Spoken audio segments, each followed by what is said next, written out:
Hey everyone, welcome back to the channel. If you're new here, make sure to hit subscribe so you never miss the new stories we share. Let's begin.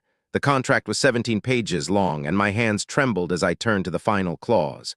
Sign it, and your mother lives. Those words hung in the air of the penthouse office, cold and clinical, like the man who spoke them. Marcus Whitfield stood by the floor-to-ceiling windows overlooking downtown Chicago, his silhouette carved against the fading October sun.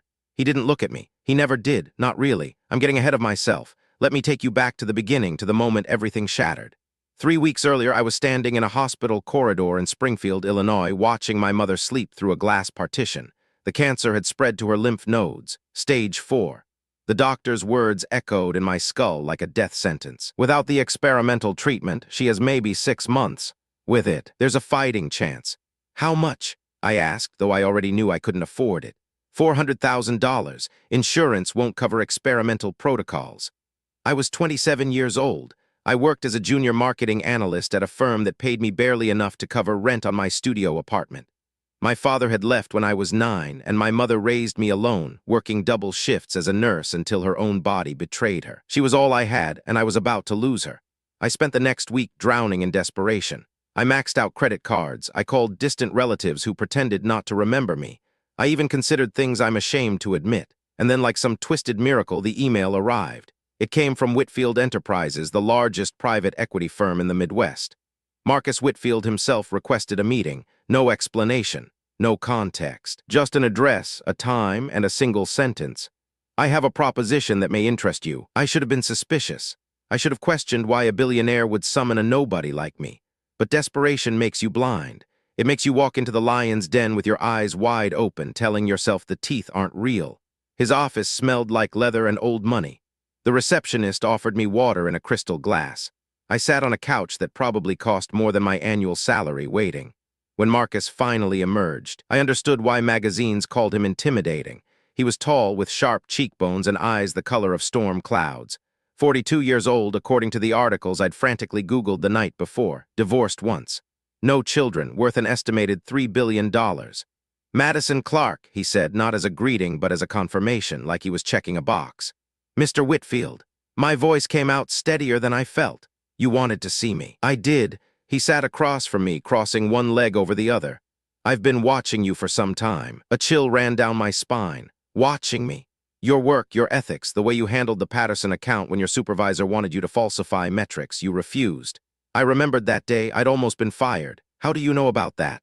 I know everything about you, Madison, including your mother's condition. My throat tightened. My mother is none of your business. She became my business when I decided you were the right candidate.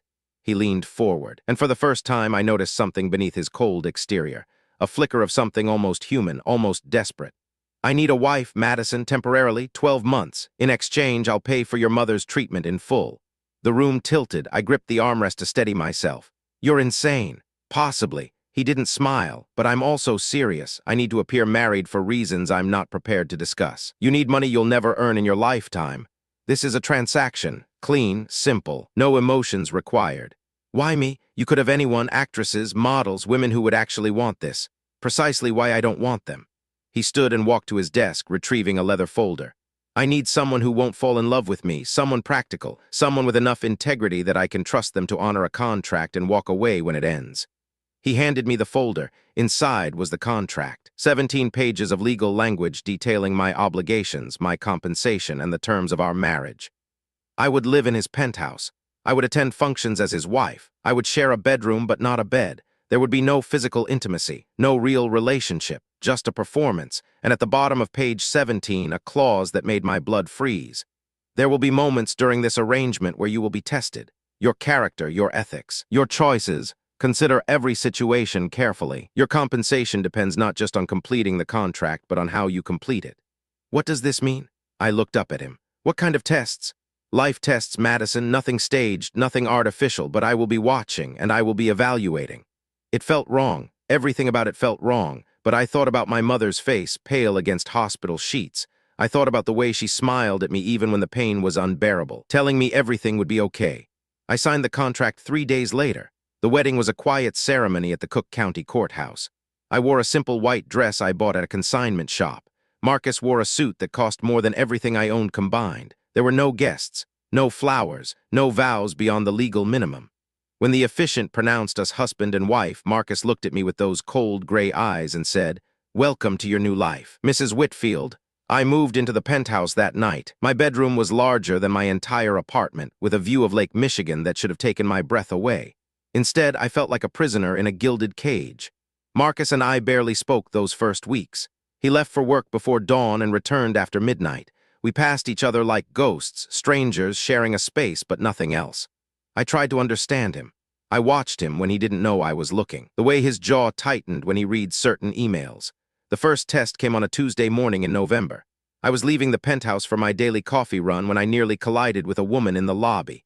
She was crying, clutching a manila envelope against her chest like it contained her whole world. "I'm so sorry," she stammered, her mascara running in dark rivers down her cheeks. I wasn't watching where I was going. Something about her pain felt familiar, that raw, desperate grief that lives in your bones. "Are you okay?" I asked, even though the answer was obvious. Her name was Alina. She was 53 years old and had worked as an administrative assistant at Whitfield Enterprises for 22 years. And that morning she'd been fired without explanation. "I gave that company everything," she told me over coffee at a small diner 2 blocks from the building. "I missed my daughter's recitals. I worked through my husband's funeral, and now some executive says I'm redundant." The envelope contained her termination papers, signed by Marcus Whitfield. I stared at his signature, that cold, precise scrawl I'd seen on our marriage contract. Something dark twisted in my stomach. "Did they give you any severance?" I asked. 2 weeks, after 22 years, I can't even afford to keep my apartment. I thought about the contract, the tests. Was this what Marcus meant? Was he watching to see if I'd ignore this woman's suffering because she was inconvenient? That night, I confronted him in his study. He was reading financial reports, a glass of whiskey untouched beside him. "Alina Martinez," I said, dropping her termination papers on his desk. 22 years of service. You threw her away like garbage." He didn't look up. "She was let go as part of a departmental restructuring. She has no savings, no family. You destroyed her life with a signature." Finally, he raised his eyes to meet mine. Something shifted in his expression, subtle but unmistakable. Interest, maybe, or curiosity. "What do you propose I do about it, Madison?" "Retire her with full pension, give her the dignity she's earned. That would cost the company approximately $200,000. You spend more than that on office furniture." A long pause stretched between us. I could hear my own heartbeat thundering in my ears.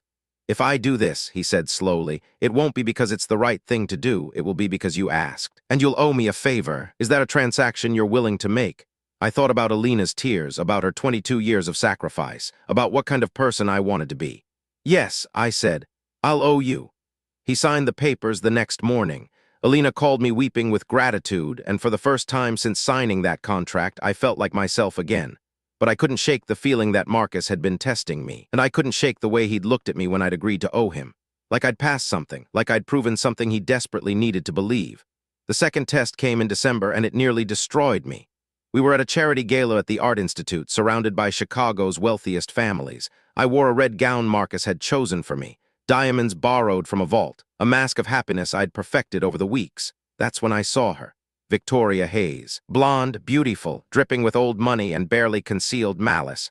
"So you're the new Mrs. Whitfield?" she purred, her eyes raking over me like I was something she'd found on the bottom of her shoe. Marcus always did have interesting taste. I learned later that Victoria was Marcus's ex-wife, that their divorce had been vicious, that she'd been spreading rumors about me for weeks, telling anyone who'd listen that I was a gold digger who'd seduced my way into his fortune. But what she said next cut deeper than any rumor. "You know about the other contracts, don't you?" She leaned close, champagne on her breath. "You're not the first. There were 3 before you. He breaks them all eventually, uses them up and throws them away, just like he did with me." I excused myself and fled to the bathroom, my composure crumbling. 3 before me. What did that mean? Was I just another transaction, another test subject in some twisted experiment? That night, I couldn't sleep. I waited until Marcus was in his study, and then I did something I'd promised myself I'd never do. I searched his office. The drawer was locked, but the key was hidden in an obvious place. Inside, I found files, 3 of them, each one labeled with a woman's name, and inside each file a contract identical to mine. But it was the final pages that shattered everything. Notes, detailed notes in Marcus's handwriting, evaluating each woman's character, their choices, their failures. Subject displayed concerning materialistic tendencies. Contract terminated. Subject was dishonest about background. Contract terminated. Subject failed empathy evaluation, contract terminated. And then I found my file, thinner than the others, just the contract and a single note dated the day after I'd helped Alina. Subject showed unexpected moral courage, continue observation. My hands shook so violently I nearly dropped the papers. I wasn't a wife. I wasn't even a person to him. I was a subject, an experiment, a test case in whatever twisted game he was playing. I should have left that night. I should have torn up the contract and walked away. But my mother's face flashed before my eyes. Her treatment had already started. The experimental therapy was working. If I left now, if I broke the contract, would he stop paying? I put the files back. I locked the drawer. And I returned to my room, lying awake until dawn, wondering what kind of monster I'd married. And wondering why, despite everything, I couldn't quite bring myself to hate him. The truth came out in January, on the anniversary of my father's abandonment. I hadn't told Marcus about that date. About how every year on January 15th I felt 9 years old again, watching through the window as my father's car disappeared around the corner, never to return. But somehow he knew. Because that morning I woke to find an envelope on my pillow. Inside was a photograph of a gravestone. Thomas Clark, 1958 to 2024. Father, flawed, forgiven. My father was dead, had been dead for 6 months, and Marcus had known the entire time. I found him in the kitchen, something I'd never seen before. He was cooking breakfast, his back to me, his shoulders tense with anticipation. "How long?" My voice cracked. "How long have you known?" He turned, and for the first time since I'd met him, his mask was gone. No coldness, no calculation, just raw, devastating pain. "Since before I contacted you. Your father and I shared something in common, Madison. We were both terrible at loving the people who deserved it most." He told me everything. His childhood in foster care after his parents' deaths. The way he'd built his empire to prove he was worth something. The way his first wife had taught him that love was just another transaction to be negotiated. "The contracts weren't about finding a wife," he confessed, his voice breaking. "They were about finding someone good. Someone who could prove that people are capable of kindness without expecting reward. Someone who could show me that love isn't just a manipulation. And the tests, I needed to know. I needed to see if you'd stay good even when no one was watching, even when it cost you something." Tears were streaming down his face now. "You're the only one who ever passed, Madison. The only one who chose compassion over convenience, every single time." I thought about Alina, about the charity donations I'd made without telling him, about the night I'd found a homeless teenager outside the building and let him sleep in the lobby, knowing it could get me in trouble. He'd been watching, he'd been hoping. "What happens now?" I whispered. Marcus reached into his pocket and pulled out the contract. Our contract. 17 pages of legal obligations that had brought us together, and then slowly, deliberately, he tore it in half. "Now we start over, no contracts, no tests, just two broken people trying to figure out if they can heal together." I should have walked away, I should have protected myself, but I thought about my mother's smile, about second chances, about the way Marcus looked at me now like I was something precious, something worth fighting for. I took his hand. "Okay," I said, "let's try." My mother completed her treatment successfully that spring. Marcus and I renewed our vows in a real ceremony with flowers and guests and promises we actually meant. He's still learning how to love without walls, and I'm still learning how to trust without fear. But every night before we fall asleep, he asks me the same question. "Would you have stayed if you'd known the truth from the beginning?" And every night I give him the same answer. I'm here now, that's what matters. Thanks for watching. Subscribe and visit the channel for more real-life stories.